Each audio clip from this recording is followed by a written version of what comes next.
Женя, има ли нещо по-особено за Present Continuous, което искаш да споделиш? Например? Например, дали как изглежда глагол, когато му поставим ing накрая.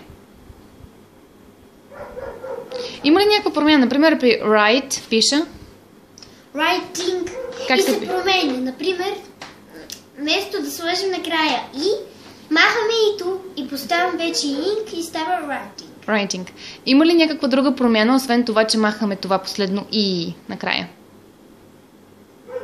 Нещо друго да променяме, например, при swim. Да, swimming. Се пише с две N. Това стана ми го каза. Ама имах помислих си, че за writing още нещо да кажа. Не, това е. Нещо друго да кажем за Present Continuous или да минаваме вече към Present Simple? Направо да минаваме вече към Present. Минаваме, казвай за Present Simple, какво знаеш? Добре, действие да се случва често, редовно, по принцип, обичайно. Точно така. Спомагателният глагол е do и das. Супер, как се превежда? Не се превежда. А в кои изречения се пише? Въпросителните и отрицателните. Сигурна ли си? Да. 100%. Много 100%. Ами в положителните какво правим? Не го пише. Що? Що? Що? Звездата слагаме на he, she и it, s. Добре. Защото не го пишем. Това е отговор, защото просто не се пише там. Окей. Добре, коте. Как се образуват изреченията? Да! Добре. Този въпрос за Present Simple по-труден ли отколкото при Present Continuous? Не мисля, двата са лесни. Да, ама тук е по-сложно, защото, например, тук трябва да обясняваме и за положителните, и за отрицателните, и за въпросителните изречения. Сега ще ги обясня много по-лесно. Положителните да чуя. Добре. На първо място при they, нали тези? Кои са тези? We, I, they, you. You.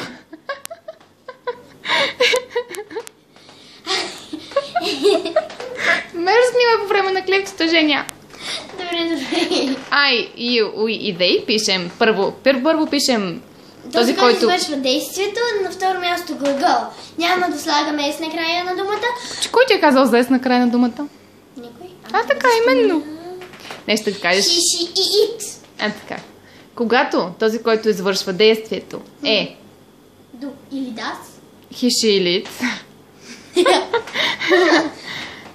Какво правим?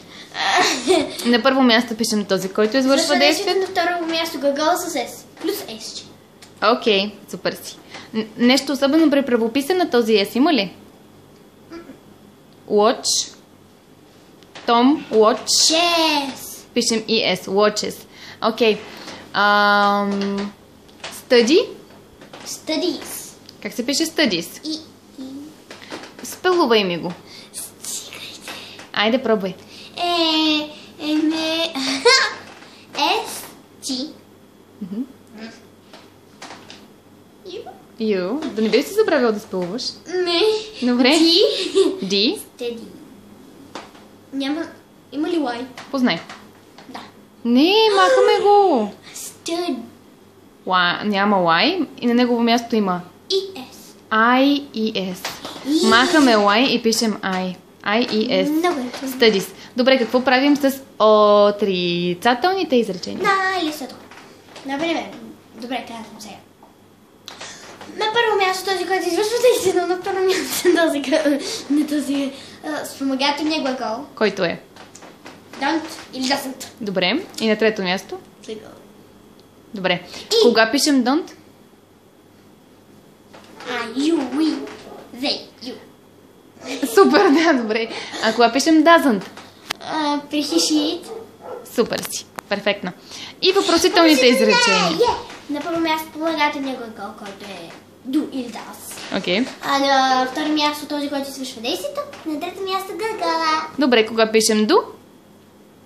Да го пишем при Are you with them? Никой друг бекота, никой друг няма. Освен I, you, we, they. И he, she. И he, she, it пишем При das. при das. Супер си. Нещо друго да кажеш, искаш ли? Обичам ви! И аз те обичам. И една целка.